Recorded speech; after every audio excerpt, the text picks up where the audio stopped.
Hello everyone, সবাই কেমন আছেন? আমার নতুন একটা ভিডিওয়ে সকলকে স্বাগত জানাই। আজ আমি আপনাদের সাথে যেই শাকটার পরিচয় করাবো সেটা হয়তো অনেকেই চেনেন এবং অনেকেই নাম জানেন। এটার নাম হলো শুশনি শাক। আমাদের গ্রামের দিকে এই শাককে বলা হতো ঘুমন্ত শাক। সবাই বলে নাকি এই শাক খেলে খুব ঘুম পায়।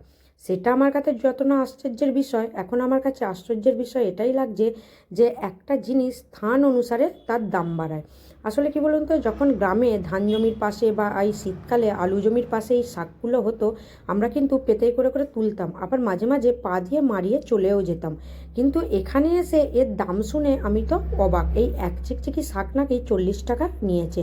তো ভাবে কোনো কিছুই কিন্তু মূল্যহীন নয়। মূল্য তখনই বোঝা যায় যখন সেটার অভাব পড়ে বা অন্য কোথাও গিয়ে সেটা আমাদের কিনে খেতে হয়। গ্রামের জিনিস সবসময়তেই ফেলা ছড়ানো, সেখানে অপচয় হলেও কেউ অতটা গায়ে মাখে না। কিন্তু যখন শহর এলাকায় সমস্ত কিছু কিনে খাওয়া, তখন কিন্তু একটু জিনিস নষ্ট হলেই আমাদের গায়ে লাগে।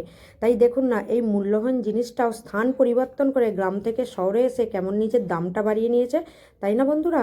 সেই জন্যই কোনো জিনিস অপচয় করা ঠিক নয়। সঠিক সময়ে সঠিক গুরুত্ব দেওয়া বা মূল্য দেওয়াটা আমাদের প্রত্যেক মানুষেরই কিন্তু কর্তব্য। না হলেই কিন্তু হেলায় হারাতে হবে।